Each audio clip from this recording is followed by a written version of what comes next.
Hey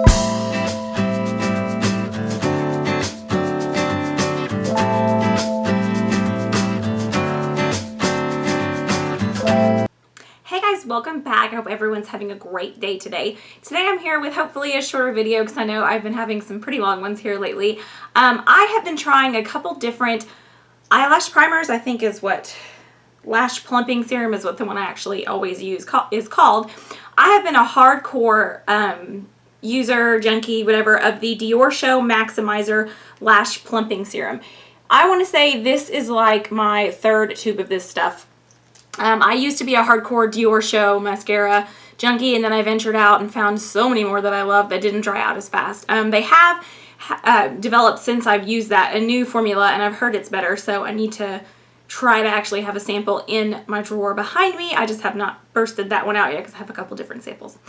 Anyhow, I have loved this one for a long time. And then recently I got samples of, I think this was a 100-point perk. This is the Lancôme Cils Booster XL. It's mascara base is what they call theirs. I call it mascara primers or lash primers. And then I got a sample with a Chanel purchase, and this is Butte de Cils Base Mascara, Nourishing Mascara Base. So I wanted to try all three. What I did was I tried all three a week at a time. I used each one every day just to kind of compare, and I kind of wrote down my thoughts on each one so I wouldn't forget, because I've slept since I've used these and I can't remember things sometimes. So now that I have tried all three, what I have found, to me, unless these are just samples, the Chanel and the Lancôme, so I'm not sure if I'm pretty sure, but I'm not 100% sure if the actual brushes on these are what you get in the packaging.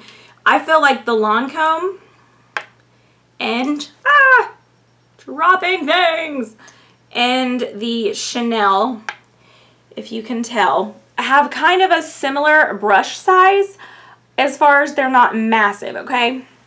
Now, with Dior, okay, do not fall. With the Dior, I feel like it's just like you get with the mascara. You get that really plump, big brush, okay? So, and I like that sometimes, but sometimes I want to use this on my bottom lashes as well, and this brush was just too big. So I felt like with the Chanel and the Lancôme, I could get in my bottom lashes a lot better. And I felt like the drier of all three formulas was the Lancôme. I feel like I had to really stroke it up, you know, put lots of strokes on my lashes to get a lot of product on my lashes with the Lancôme. So I will say my least favorite was the Lancôme, although I did like all three. And I felt like the Chanel and the Dior were very similar in formula. Both just as wet. They really gave me that feathery full lash. And then when I put my mascara on top, you know, for the lengthening, I had kind of the full and the lengthening effect. I felt like I have a more dramatic effect with using a primer and a mascara. Do I do it every day? No. I don't always have time. But I like to when I actually have the time. And I will have to look at the websites, but I will link everything down below where you can purchase, and it should explain. But I believe these all have some kind of claims. They're supposed to not also just help your lashes look longer. They also have oils and such in them that are nourishing to your lashes. So they also claim that. So they are a good product to have if you want to spend the money on them. I believe the Lancôme is the less expensive of the two. I will put the prices down below because I forgot my little book that I wrote them down on. So ultimately, gosh, this was really hard for me because, like I said, I did like all three, and I would recommend all three. After being a hardcore Dior user, though, honestly, I like the Chanel just as much as the Dior. I like the formula. It's just as wet, and I prefer the Chanel brush over the Dior brush. It's just not quite as fat. It's a skinnier brush. Now, the Lancôme gave me the effect I wanted. It was beautiful. I loved it. As far as like under my mascara, the only complaint I had with the Lancôme was I felt like I really had to keep applying it, like I said, to get the product on. But you know, it's hard to tell with this being a sample size if maybe you have, when you have the full size tube, you have more product in them. So I think what I'm probably going to do when I'm done with the Dior, I'm going to try the Lancôme or the Chanel, probably the Chanel since I like that a little bit more. Get the full size and see what I think, and then I'll kind of have more of a better opinion versus just with the samples that I had. And I think I'll also probably eventually try this Cils Booster because I've heard great things about it.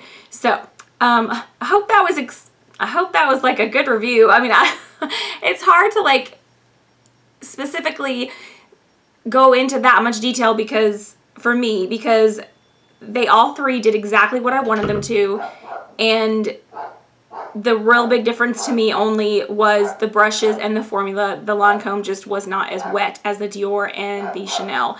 But I still got the effect. It just took more strokes. So those were just the differences, but I did like all three products, and I would recommend all three, depending on what you're looking for. They might each have a different claim of what they're supposed to do as far as nourishing your lashes, more volume, more length, whichever you want. I think the Lancôme is supposed to do a little bit more lengthening, but I prefer a little more volume, so I am great with the Diorshow and the Chanel. So there you go. That's my opinions on these lovely three mascara bases. So I hope you guys enjoyed this video. Comment down below if you've tried any or if you've tried a different brand that I have mentioned here in this video. And don't forget to like and subscribe so my videos will show up in your feed. And I'm trying to get to 100 subscribers. So thumbs up my video and please subscribe, guys. I want to do a giveaway at 100 subscribers and I'm getting kind of close. So don't forget to subscribe. Bye, guys.